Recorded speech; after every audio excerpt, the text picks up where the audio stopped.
Stellar Blade certainly looks the part graphically. Presentation and style, they're usually the initial draw to a game like this, and sometimes the character design is important, and nothing can be split more down the middle. But I envision two sides to this, those that play the game and everyone else. You're probably going to play it, so let's discuss what you'll see. The main character is beautiful, a personification of pure hotness, a bit like Bayonetta and 2B from Nier Automata, a design in the body based on a model. And I can say that this, after 40 hours of playing the game, the sexuality of the character has been blown so far out of proportion, you could easily assume that someone hasn't seen tight yoga pants before. You're so busy slamming and slashing and sliding and stabbing and shoving enemies around the levels that pausing the game to bitch that someone's asses to in your face is like pausing Django Unchained and bitching that Jamie Lee Foxx shoots someone and they fly out of the screen weird. It's so not an issue in the main game that even feeding that fiction to explain it goes away in just a couple moments. I'll say this, with main characters, no one's ever going to be happy and never has been, but the design here works well without being as in your face as you would assume. That sounds weird, but I've seen people bitch that Michael was too paunchy in GTA 5, so how could he run? It's really a situation where I have more of an issue with her damned boots and being hard to run in her body form than anything else. After 15 minutes, it goes away. There are times when the game is absolutely gorgeous, though. Not only just the characters, but the world and landscape. When it comes to the characters, the main suit has a series of transparent parts to its armor that look incredible, a bit like gossamer dragon wings. And there's some other characters that you find that look really good as well. That's actually one of the strong suits of the character in the NPCs when it comes to the design, though there's some misses for sure. I also don't know what it would look like if a chainsaw screwed an ape, but you find out whenever you fight it's a baby in this game. Walking through a deserted city with this massive terraced homes on the side built up onto the side of this massive canyon. Just incredible design work, but it's hit and miss because some locations have a huge amount of jumping around that feels like loosely interconnected sets of fever dreams, where for some reason, a dude went around a city's ruins and stapled a bunch of friggin' 2x4s everywhere so that you can crawl around. And it doesn't fit here as much as, say, it might fit in a Tomb Raider game. A lot of times here, it just looks like they're stapled on the outside of buildings. You can ignore it like you would in Assassin's Creed or something to that effect, but they're really drawn to your attention in this game. Something very noticeable. Also, the level design is really hit and miss. Some levels are intricate designs, labyrinthian locations that have you finding shortcuts back and forth, and others just some tunnels that move through different subterranean locations like sewers that honestly feel a little bit like they were just created for somebody to throw some enemies into, and not a lot of focus was drawn to it. The middle ground they chose for momentum and movement, especially in tight circles, and the lock-on can be a little insanely weird to navigate. When you're doing the platforming, that's one thing, but when you're in the animations for combat and movement, it feels a bit like the game is a decade old and borrowed some code from some ancient no-name title you've never seen before. It just pops up, especially when you're doing that movement in smaller areas fighting multiple enemies. But to deliver this goodness to you, the game has 3 modes, one that focuses on resolution, then one in the middle, and then one more on the performance. I stuck with the performance, while resolution mode certainly goes a long way for cleaning up aliasing that isn't exactly easy to miss, especially in the game's architecture, characters' faces, and hair. The frame rate didn't feel nearly as consistent as I would like. Even the balanced mode, which also gets hedgy when fighting particular larger groups or some bosses, wasn't as smooth as I would have liked it, or didn't feel that way. Often enough, it momentarily ended up causing issues on the tight parry, and it's not necessarily super generous unless you buy a skill later on. The performance mode is just the one that offers the best gameplay experience, and I think most people are going to end up hedging on that side. While the world's design in some places is great, other places not so good. The animation is great in a lot of movements, but others, again, especially momentum and running around, not the greatest. It's certainly a bit of a more patchwork experience than I expected. But it wouldn't matter if it looked amazing or terrible if the gameplay isn't there to back it up.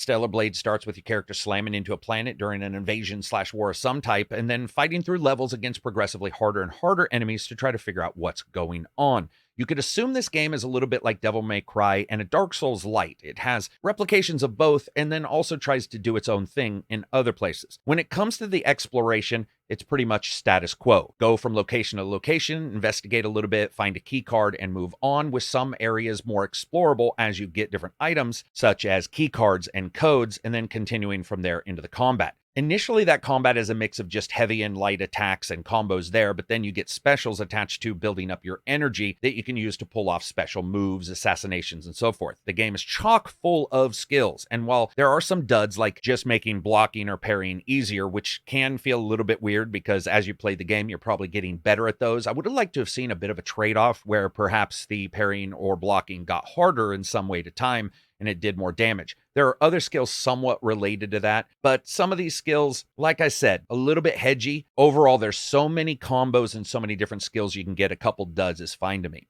Now, the combat itself initially feels like Devil May Cry and the aforementioned Dark Souls, Bloodborne kind of titles, with you responding to enemies by dodging and moving out of the way, parrying and blocking.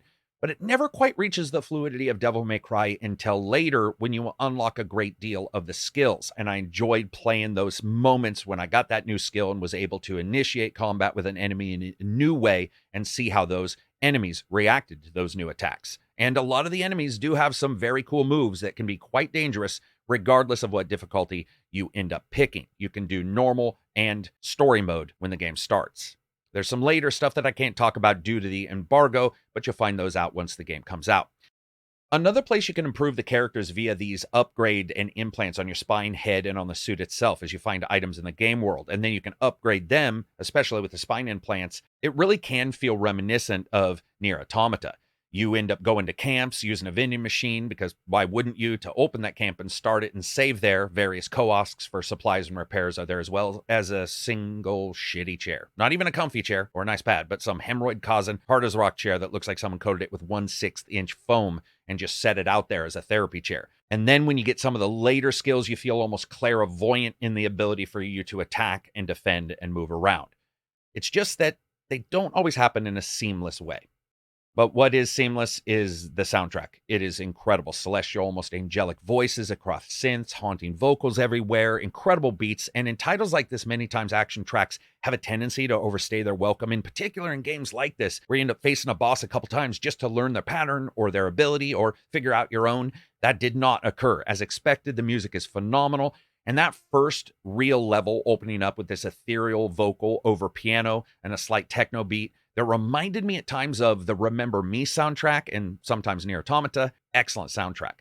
A little bit more hit and miss when it comes to the voices. They do well. The main character actually does fine. Some of the side characters feel very recorded in booth, though, and almost staggered sentence by sentence or word by word. However, I have a special shout out, and that's to this game's version of 343 Guilty Spark, as I like to call it. Some will hate the sidekick and probably compare him to wizards from the sky kind of moments from Destiny, but to me actually reminded me of the robotic helper in the movie Interstellar. Very slightly robotic, but still much closer to human than expected, and I like that vocal delivery. I think that's going to be something that a lot of people disagree with me on. I personally like the idea of the voice, but in some cutscenes, he does unfortunately have the same issues as the others. And that's not just the vocals, that's the writing. It's not really great. And the story's idea of moving forward is a lot of times just momentary hints from your helper. Many times you have to come to the camp again later on to have him continue the story. That does reflect a bit in the actual fiction of the story, but most of the characters are introduced in that way as well. And it becomes more interesting as it goes on, but especially there at the starting, there's a lot of times where a character will say, I'm going to tell you something, and then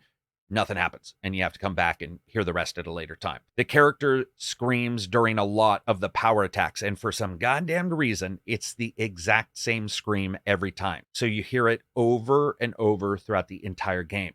It's like its own damn stun attack at some point, where it actually made me think I had a bug in the game. It's weird, and it ends up playing out as a lack of variation and sort of lack of care, and that someone even accustomed to, for example, Tales of Arise is going to think that's repetitive. And if you know what I'm talking about, that ain't great. What is pretty great is the audio work itself, the reverb, the echo, all of the different layering that they do for audio works quite well. The game ends up having a lot of enemies that can leap out of nowhere to attack you. You have a scan movement button that you can use that can show you where they are. But I love the idea that some of these guys just ain't breathing, so they can sneak out with no sound alert at all. I will admit, I wish there were a couple more noise cues that you could get from enemies, especially when there's a large group around you, but overall pretty good. And in the larger boss battles, really good. When it comes to the bads and the bugs of this game, the biggest problem is that the game tries to mix things up, and it means it always doesn't come together as one thing. Well, Stellar Blade is no different in the fact that there are particular moves that it wants you to use, and so it'll flash a little color on the screen if you have those on. Now, in this game, it can come across as an overabundance of caution for the player.